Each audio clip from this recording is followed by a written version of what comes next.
Hey everybody, it's Ron from Pick Dawgz, and this is the NFL edition of Ron's Rundown. We're going to go over all 15 games of Week 8 of the NFL season, starting with the Thursday night game, ending with the Monday Night Football contest. If you like what you see, make sure to give this video a big thumbs up and subscribe to our channel. Helps us out a ton. And don't forget to put your football plays in the comments section below. You have to bear with me with this week's video as I'm battling a cold a little bit. May sound a little nasally, maybe a raspy voice, but we're going to get through the video like we always do. And if you're looking for my best bets, you can find those at the premium picks tab at pickdawgz.com. I've got plays in the NFL, college football, the NHL, NBA, the Baseball World Series, so check out what I've got there at Pick Dawgz Premium.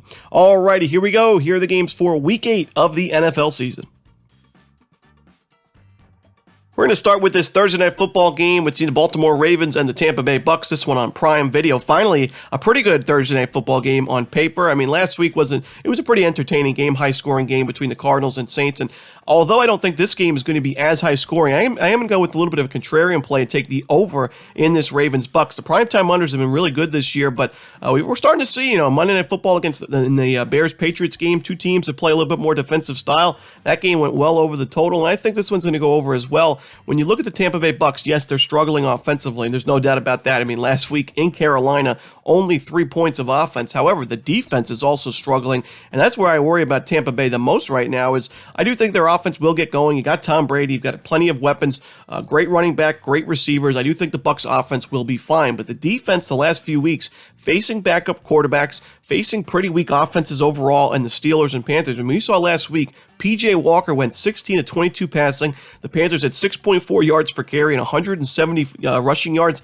343 total yards, and they put up 21 points on this Bucks defense. That's where I'm concerned the most about Tampa Bay. I think the Ravens will be able to score some points in this game, but I also think Tampa Bay will be able to chip in against a pretty weak Ravens defense overall. I mean, Baltimore's giving up 72.5% completion percentage to opposing quarterbacks.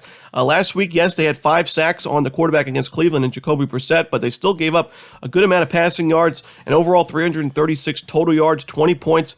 I think this game's going to go over. We don't have a very high total. It's only at 45 points because of how big the Bucks have struggled offensively. But I do think this game goes over the total here. A little bit of a contrarian play. Give me the over in this Ravens-Buccaneers contest. Next up, we see our London game. It's a 9:30 Eastern start time between the Denver Broncos and the Jacksonville Jaguars. The Jags are your favorites here at the neutral site. We know the Jacksonville Jaguars know a thing or two about playing in London. It seems like they play every year in the London game. But even though the Jags are favored, and even though the Broncos are going to be having their backup quarterback in Brett Rypien, I still like the Broncos here getting those 2.5 points, despite the hat that I'm wearing for this week's show, the hat that I got at the Jags game last week. But I do think that Jacksonville has some issues. Offensively, they look fine against the Giants. I mean, they had over 400 total yards. They were able to move the ball pretty much at will. I mean, they had a couple of big turnovers. One of it was a turnover on downs, 3rd and inches, and then 4th and inches. They couldn't get that 1 yard or 1/2 a yard. And then the Travis Etienne Jr. fumble in the end zone. That was a big, big blow to the Jaguars offense. So I'm not really worried about this offense, but the defense, there's some issues there for Jacksonville. I mean, they could not stop the run, and when it mattered most, they could not really get off the field defensively. It's now been back-to-back weeks where they're giving up over 400 yards. A couple weeks ago was against Matt Ryan, who's now been benched because of his performances in that Titans game. So the Jaguars defense, I think, has a lot of issues, both against the run and against the pass. I mean, last week, the Giants, Saquon Barkley and Daniel Jones put together a really strong rushing attack, both of them over 100 yards rushing, and the team overall, 236 rushing yards, 6.1 yards per carry. The Denver Broncos, they've been trying to find their ground game overall this year. Even though they only put up 9 points last week against a pretty good Jets defense, they still moved the ball very often. They were a -1 in the turnover differential, but they had 324 yards of offense. They only got sacked 1 time. The ground game actually improved quite a bit from where we've seen it most weeks this season. So I do think that the Broncos defense is one of the best in the league, and I don't think the Jaguars can hold up defensively themselves. So if you're going to give me 2.5 points with a neutral site team with the better defense, the far better defense in my opinion, I've got to take those points. Not my favorite game on the board, but give me the Denver Broncos plus the 2.5 points in this one. In our next game, we see the Carolina Panthers taking on the Atlanta Falcons, and I got to be honest with you guys, I don't want any part of this game. This is a tough one to handicap because you've got teams that have really looked like Jekyll and Hyde the last few weeks. I mean, you look at the Carolina Panthers last week against the Bucs. We already mentioned it, 21-3 final score. The defense was outstanding. They did not let the Buccaneers do anything on the ground. PJ Walker had one of his best performances we've seen in the NFL so far, and the Panthers, a team that was basically looking that they may be tanking a little bit as they were 1-6 or 1-5 going into that one, not really having much inspiration on either side of the ball. They showed up in a big way against their rivals, but the week before that, they played one of the worst second halves I've ever seen a team play. They were up 10-7 in the first half over the Rams on the road, and then got outscored 17-0, in the second half of that game. The offense did absolutely nothing in that one. So we've seen the good and the bad from the Panthers the last few weeks. When you look on the other side, the Atlanta Falcons, a couple of weeks ago against San Francisco, oh my goodness, 28 points on a very good San Francisco defense. Now, some of that was because of some good field position, because of some turnovers forced by the defense. But hey, the defense also showed up against a pretty good Niners team as well. So the Falcons 28-14 against San Francisco. They look great. And then last week, one of the worst performances of any team this season, they got outgained 537-214 to the Cincinnati Bengals, and a 35-17 loss. Didn't have a chance to cover in the spread in that one.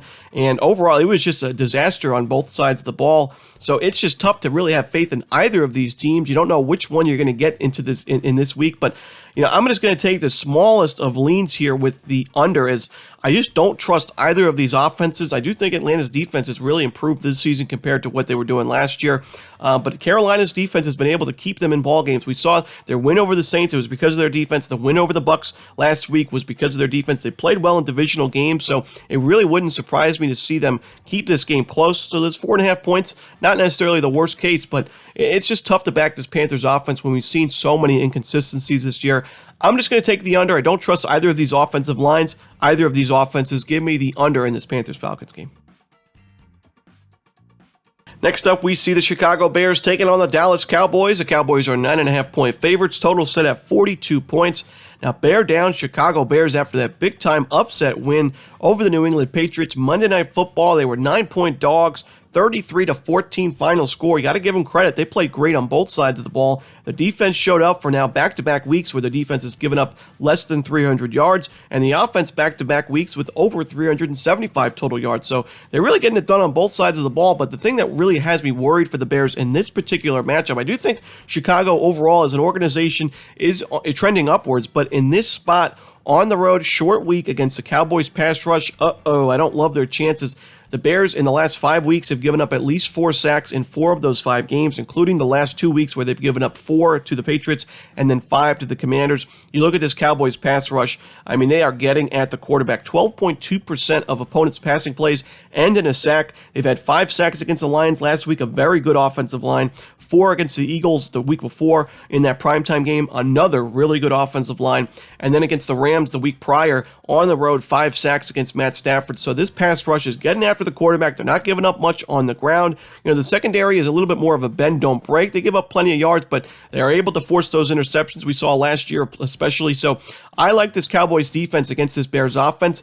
Now, defensively, the Bears, like I mentioned, back-to-back really good performances, but that was against the Commanders and against the New England Patriots, who kind of in a quarterback limbo right now with Jones and Zappi. So, I do think this is going to be a tougher matchup for Chicago's defense. We've seen them struggle at the beginning of the year. They gave up 400 plus to the Packers yard-wise. They gave up 400 plus to the Vikings on the road. So, on the road, short week, I just don't love this spot for the Bears. So, give me the Dallas Cowboys laying the points at home. Next up, we see the Miami Dolphins taking on the Detroit Lions, with the Dolphins here as 3.5-point favorites. Total set at 51.5, one of the higher totals you'll see this week and really all season long. And it's a little surprising when you look at the Dolphins last week, a 16-10 final score, pretty low-scoring game. The first half, all those points were scored. The second half, no points at all from either team. So, low-scoring under and from the Dolphins last week. The Lions, 6 points in their last 2 games combined. Last week, a 24-6 loss, so another low-scoring performance. And yet, you see a total here in the low 50s. It's a little surprising to see, but I do like the over, and I do think this is another contrarian play where you look at the Dolphins at the beginning of the season, their secondary really was struggling. I mean, giving up 300 yards per clip against the Ravens, the Bills, and the Bengals, and overall giving up a 68.7% completion percentage to opposing quarterbacks. I mean, last week it was more of a bend, don't break defensive performance. They forced they were a +3 in the turnover differential. That really helped them defensively, but they still gave up 340 yards to a pretty mediocre Steelers offense. This Lions offense, really good offensive line. Last week it struggled quite a bit, but overall, one of the better offensive lines in football. They're able to run the football very effectively. They have a pretty good passing game.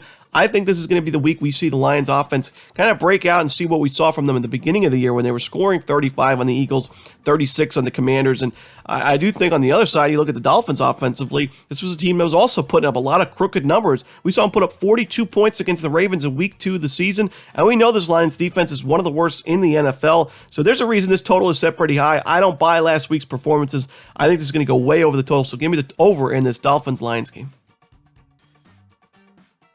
Next up, we see the Arizona Cardinals taking on the Minnesota Vikings. The Vikings are 4-point favorites here. Total set at 49 points. Now, the Vikings are 5-1 on the season, probably a little bit overvalued in a spot like this against a pretty good Arizona Cardinals team on paper. But I still think the Vikings are the better team here. I like the Vikings to win this game by a touchdown. I'm willing to lay the points. Arizona, they may be good on paper, but they just defensively have a lot of issues right now. I mean, Andy Dalton, yes, he had some big issues throwing the pick sixes to Arizona at the end of that second quarter, and that really helped the Cardinals win that game. But to only, you had 2 pick sixes, you were +3 in the turnover differential. You only won the game by 8 points. I mean, to me, it's a little concerning. You gave up just under 500 total yards. The Saints still had 400 passing yards in that game. You didn't force a single sack. I don't love this Cardinals defense, and I do think the Vikings, one of the more high-powered offenses with one of the more dynamic duos in Kirk Cousins and Justin Jefferson, I think they're going to have a field day here, especially if Kirk Cousins is allowed to have a lot of time in the pocket. The offensive line for the Minnesota has held up pretty well this season, and Kirk Cousins is having a pretty quiet but successful season for the Vikings overall. Now, the ground game hasn't been as effective as we've seen in years past with Dalvin Cook, but I still think that Cook is one of the better running backs in the NFL, and I think the ground game and the passing game for Minnesota will be effective in this game and pretty efficient as well. When you look at Arizona offensively, they've only had 1 week where they've had over 400 total yards of offense. Last week against the Saints, it was, they had a couple of moments where you saw, Arizona and Kyle Murray and DeAndre Hopkins get going, but it just still is not a consistent performance. I haven't seen it yet from this Cardinals team. I don't think this is a very good team overall, even though they have those big time players and a team that was pretty solid last year, and they had a big, start to the season going undefeated for the first 7 games, but I just don't love this team right now. I'm going to take the Minnesota Vikings, lay the points. Is there a lot of value with Minnesota in this spot at this kind of number? Not really, but to me, I think the Vikings are 7 points better, so give me Minnesota laying the points. Next up, we see the Las Vegas Raiders taking on the New Orleans Saints. We're going to see the Raiders as 2-point favorites and the total set at 49.5 points. This is another game that I'm not really the craziest about. It's probably a game I'll stay away from altogether. But if I had to choose, I would just take the over here at 49.5. I'm seeing some 50s out there as well, so shop those lines. But when you look at both of these teams, I mean, neither defense is really doing much. We saw the Raiders last week give up 404 yards to the Houston Texans of all teams. And Davis Mills, he's not one of the better quarterbacks in the league, but he still had a solid day passing in that one. He had 28 of 41 completions and 296 yards through the air. This secondary for Las Vegas has struggled quite a bit this year, giving up a 68.5% opponent's completion percentage. So, I do think that this Saints team we saw last week, like I mentioned, Andy Dalton having those pick sixes at the end of at second quarter, but they still moved the ball pretty consistently in that game. I mean, 500 yards of offense, 400 through the air, 34 points in that one, and no sacks allowed. The Saints offense hasn't really been the issue. I mean, they've had 3 weeks this year where they've had over 430 yards of offense. Pretty impressive stuff from a Saints team that's not really known for their offense, especially with the injuries that they've had with guys like Michael Thomas, Jameis Winston being in and out of the lineup. So, I do think the Saints offense is fine, but the defense, they struggled quite a bit against Arizona. They struggled overall this season in terms of getting pressure on the quarterback. The secondary has struggled, and they've had a lot of injuries in the secondary as well. The Raiders' offenses looked fine. I mean, they had 400 yards against Houston last week, 38 points in that game. Really got going in the second half of that one, and I do think this is going to be a high-scoring game, even though it may not be a lot of value on the over because the total's set pretty high as it is, but I still like the over in this game myself. So give me the over in this Raiders-Saints ballgame. Next up, one of the more anticipated games of the 1 o'clock time slot. It's the New England Patriots and the New York Jets, a big-time AFC East rivalry. And we've got the red-hot New York Jets here, 4 straight winners, 3 of those on the road. They're actually 4-0 away from home this season, but they're a 1.5-point dog here at home. Maybe a little bit disrespect for those New York Jets fans and the team overall, as they're still a dog against the Patriots team coming off a bad loss against the Bears, 33-14. Now, normally I'd be a little bit hesitant to take a team like the Jets. I know a lot of people will say, oh, it's a little bit of a trap line, and it does look a little interesting to see the Patriots are still favored despite their big-time struggles last week. I think the big thing, I'm going to take the Jets here plus the 1.5 points. I'm just going to say it flat out in the beginning. I do think that the advantage that the Jets have is their ground game. And even though Breece Hall is out for this season, I like Michael Carter. I like James Robinson. The Patriots' defense against the run has been inconsistent this year. Last week, giving up 240 yards on the ground, 5.4 yards per carry. They struggled against the run against the Packers and the Ravens as well. So I just don't love this spot here for the Patriots' defense. But, and when it comes to this season series, the Jets have really struggled. Now, there's no doubting that the Jets have probably their best team in the last 8 years, and the Patriots could have one of their worst teams in the last 8 years. But in those 8 seasons since 2014, the Jets have only won 1 game, and these teams play each other twice a year. Only 1 win since 2014. And when you're taking 1.5 points, you're basically saying you got to win the game outright. So, I do think the Jets win this game outright. It's a game that I think is better to watch rather than to play because it is very close here, and it is a little bit interesting to see the Jets coming off another win. Still the underdogs here at home, while the Patriots coming off that loss, the favorites on the road. But, Bill Belichick, it's tough to bet against them, especially off a loss against the spread and a straight-up loss. So, there's definitely sides from both teams. I can make a case for both teams, and you can use the information of what I'm telling you to make your own decision. Personally, I'm going to go with the feel-good story. I'm going to take the New York Jets plus the 1.5 points at MetLife. Next up, we got the Pittsburgh Steelers taking on the Philadelphia Eagles. The Eagles are 11-point favorites, total set at 43 points. There are 3 dogs of more than a touchdown this week. The Bears getting 9.5 against the Cowboys, the Steelers getting 11 here against the Eagles, and then the Packers getting 11 against the Bills. Out of those 3 underdogs, I think the Steelers not only have the best chance to cover the spread of those 3, but I actually think they have the better chance to win the game outright. I think if there was a big-time underdog for an outright upset, this would be the one. So I would worry about taking the Eagles in survivor pools or elimination pools. As the Eagles overall, the last two games, they didn't play last week, they had a bye, but their last 2 games against the Cowboys and Cardinals, they were outgained in terms of total yards in both of those games. The offense struggled quite a bit last game against the Cowboys. 268 total yards, 3.5 yards per carry, not what you want to see. Jalen Hurts only 15-25 passing for 132 yards passing. Now, yes, they were up for most of that game, so there wasn't really a lot of urgency for the offense, but to take 4 sacks in that game, and at parts of that second half, we saw the game get a little bit close. The Cowboys were covering the number in the second half at one point, but I just wasn't impressed with the Eagles offensively, really, in either of the last 2 weeks against the Cowboys or the Cardinals. And then defensively, they gave up the run pretty consistently. I mean, against the Cowboys, 5.2 yards per carry. Against the Cardinals, 4.8 yards per carry. So the ground defense for Philadelphia, which was very strong at the beginning of the season, struggled quite a bit the last couple games, and they're also not getting much pressure on the quarterback. Only 1 sack the last 2 games combined. That's not what you want to see from this Eagles pass rush. So I think that Steelers offense is in good hands with Kenny Pickett. Yes, he's made some mistakes like rookies will make, throwing those interceptions, but they still went 32 of 44 passing. They had about 250 yards passing, 340 yards total of offense against the Dolphins. I think the Steelers' offense is only going to get better as the season continues, and I think this game's going to be pretty close overall. I think there's just not a lot of value right now with the Eagles. When you look at their 6-0 overall this season, very good against the number. There's just not a lot of value but taking a team like that, laying that kind of number, even at home. So give me the Pittsburgh Steelers plus the points, and like I said, I'm going to sprinkle a little bit on the money line as well. Next up, we see the New York Giants taking on the Seattle Seahawks. The Giants are 3-point underdogs here on the road. Total set at 45 points. These have been 2 great underdog stories this year. The Giants 6-1 to start the season. The Seahawks are 4-3 overall. They're now 3-1 in their last 4 games. Nobody expected it from these two teams. I mean, the Seahawks losing their franchise quarterback. This wasn't a very good Seahawks team last year with Russell Wilson for the majority of the season. Now you lose your franchise QB. You got to go with Geno Smith, who hasn't really been the best at starting quarterback in his career. And now he's had over 73% completion percentage. The offense is scoring 26 points per game. And the Seahawks, like I said, are not only having a 4-3 winning record, but they're leading the NFC West right now in the division standings. And the Giants right up there, even though the Eagles are 6-0 and have that division lead, the Giants 6-1 and the top wildcard spot in the NFC currently.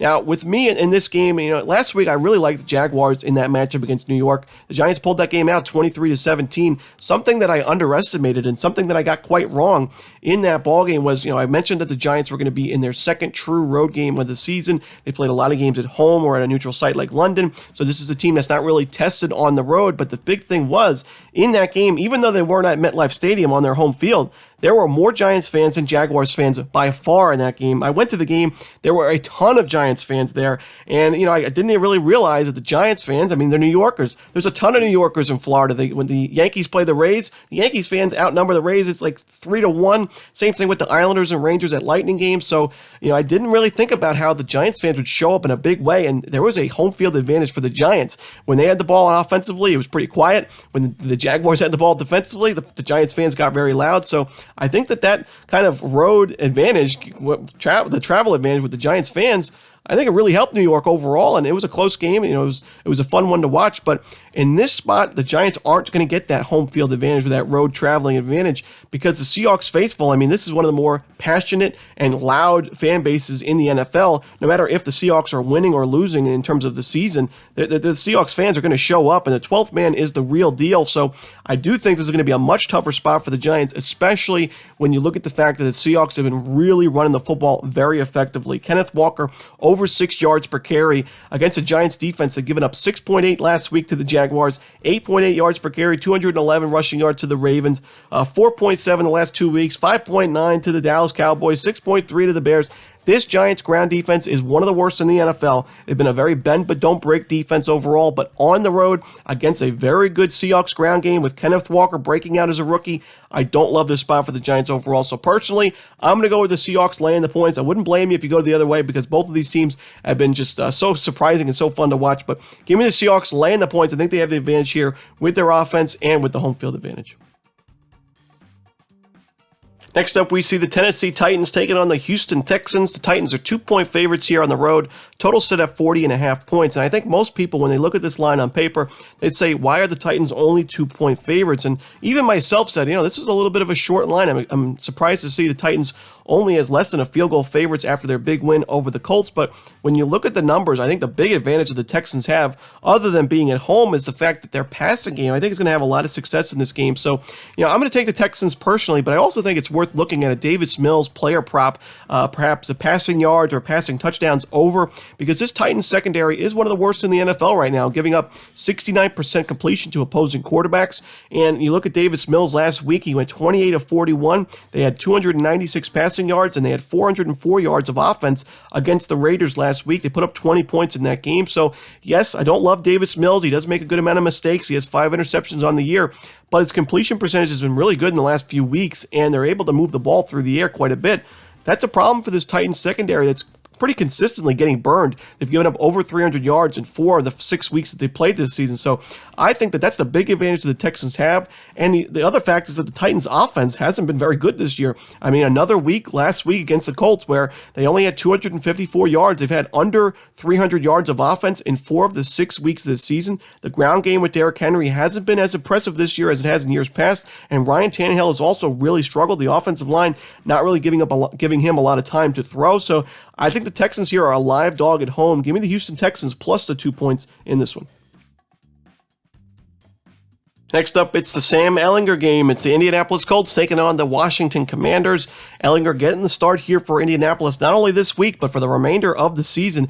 Matt Ryan is benched, whether it's because of an injury or his performance overall. The Colts have made the decision that Sam Ehlinger will be their quarterback for the rest of the year. I think it is the right decision overall. Matt Ryan just not the same QB we've seen from years past with the Atlanta Falcons. And overall, even though he had some moments where he had over 300 passing yards, his completion percentage was fine overall. the interceptions, the fumbles, the mistakes, they really hurt the Colts offensively this first few weeks. And this is a pretty good Colts defense, so they don't really have time to take these kind of losses when their defense goes on the road against the Titans and only gives up 254 yards, only 19 points. And, the offense can't do anything with a guy like Jonathan Taylor in the backfield, very talented receiving group. The Colts offense has to be better than what we've seen, and I do think it will be with Sam Ehlinger. And I like the Colts here laying the points at home. You guys know I do like taking backup quarterbacks. We usually can find plenty of value.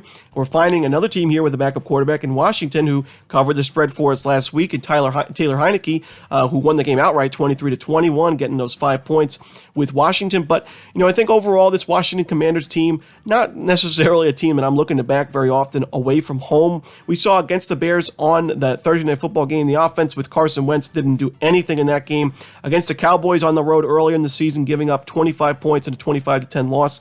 And then against the Lions earlier on in the road, 36 points allowed defensively. They lost that game by 9 and did not cover the spread. So not really the best road team this season. And overall, I do think the Colts have the much better defense. I think with Ehlinger at quarterback, they're going to have a better offense in this one as well. Give me the Indianapolis Colts laying the points at home.